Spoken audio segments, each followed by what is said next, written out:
By a show of hands, how many of you have ever been embarrassed? One, two, okay, all right.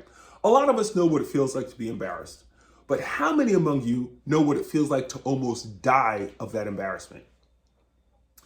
I'm not being facetious. I'm really trying to determine how many of you today have literally almost died of embarrassment. I have. And it was the worst and best thing that ever happened to me. So today, I'm going to tell you the story of my date with humility in the hopes that I can save at least one of you the trauma and shame I experienced. It was the fall of 2007. I remember it like it was yesterday. I had purchased my first new car, a silver Jeep Commander. Now, if you're unfamiliar with the Jeep Commander, picture this. 7-seater, 3 rows of gray leather interior, nav, heads-up display, DVD player with monitors in the headrest, satellite radio, and power everything. It was a beautiful car, and I was beautiful in it. I look very different now, but picture me with long flowing dreadlocks, a tight, well-manicured goatee, and impeccably dressed. At the time, I was living in Montclair, frequently ranked as one of the top places to live in New Jersey. So I was a beautiful person, driving a beautiful car, living in a beautiful city. As the kids would say, I had it going on. I would tool around Montclair, driving slowly, windows down, reggae music blasting, because that's what you did when you wanted to be seen. I was so full of myself. But the universe wasn't having it. The universe knew I had to be brought low so that I could be built back up again with humility. One of my favorite things to do was to drive to the Starbucks and pick up drinks for the family. Downtown Montclair, where the Starbucks was located, had lots of foot traffic because of the little specialty shops, eateries, and boutiques that dotted the block. I would drive down the block slowly, windows down, music blasting, pull up and park right in front of the Starbucks. I'd hop out and pick up my regular order, a green tea frappuccino for the wife and a venti hot chocolate for myself. I'd pop back into my illegally parked ride and slowly drive off, basking the whole time in the bemused stares of onlookers. I was so full of myself until this one night when humility paid me a visit. Now, I had no idea I even had an appointment with humility. It wasn't in my planner. There was no sticky note on the fridge saying, "Hey, Stephen, don't forget about your date with humility." But life works in mysterious ways. On this particular night, my wife asked me if I could pick up some drinks. And since it meant going for a ride on my new ride, I popped up and headed straight out the door. As I pulled up to the Starbucks, I noticed a bright red convertible Mercedes-Benz parked in my usual spot. So I pulled in slightly ahead and got out. As I passed between the cars, I noticed the female passenger sitting waiting in the car. And because I was a peacock, I made sure to move slowly so that she could check out my plumage. By the time I got into Starbucks, I was feeling myself from that little show outside. And the female barista who took my order only made things worse by complimenting my dreadlocks. And then another female patron complimented my Gucci slides. To this day, I don't know how my head was able to fit through the door when I finally left Starbucks with my order.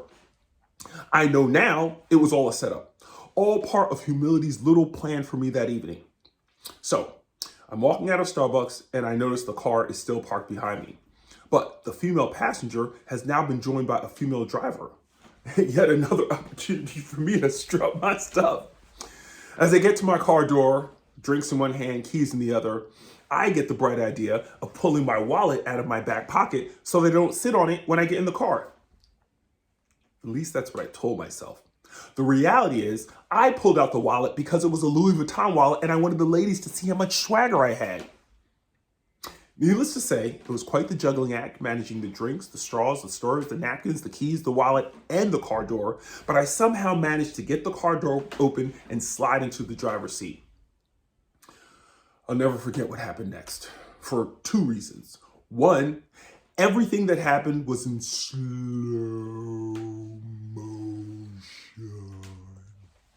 You see, humility has the power to stop time so that you can see things clearly, like 4K HD clearly. And 2, I had what can only be described as an outer body experience. Humility allowed me to see the scene not only from my vantage point as the actor, but through the eyes of everyone on the corner of Starbucks that night. So you're probably wondering, well, what happened next, Stephen? Well, as I sat down, drink, keys, condiment, wallet in hand, I reached across to close the car door, and in that split second, tipped over one of the drinks. Which drink, you ask? Was it the green tea frappuccino, which would have been messy and inconvenient, but manageably cold? Or the venti hot chocolate with whipped cream, which was messy and inconvenient and excruciatingly hot? You guessed it right. Humility decided I needed a cup of hot chocolate in my lap, which caused me to scream in pain, toss the other drink, bounce around uncontrollably, frantically trying to reconcile what was happening in my mind, because if you remember, I was now seeing the scene through the eyes of everybody on the corner.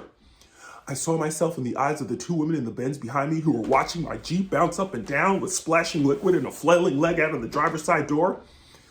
I saw myself in the eyes of all the patrons sitting in the window of Starbucks who were watching a man having an apparent seizure in his car. When I finally returned to my body, I had stopped screaming, the pain had subsided, and I was no longer flailing. All that remained was a man covered in chocolate and brown liquid, awash in shame. So I gathered myself as best I could, wiped the tears from my eyes, blotted the moisture from my clothes, closed the car door, and started the car. Bob Marley's "I Shot the Sheriff" blared out of my car speakers. Alarmed at the concept of having more people call attention to me after that fiasco, I immediately turned the radio off and peeled out.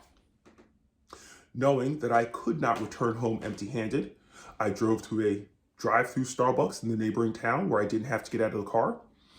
To explain my disheveled state when I returned home, I told the wife I'd had an accident coming out of Starbucks.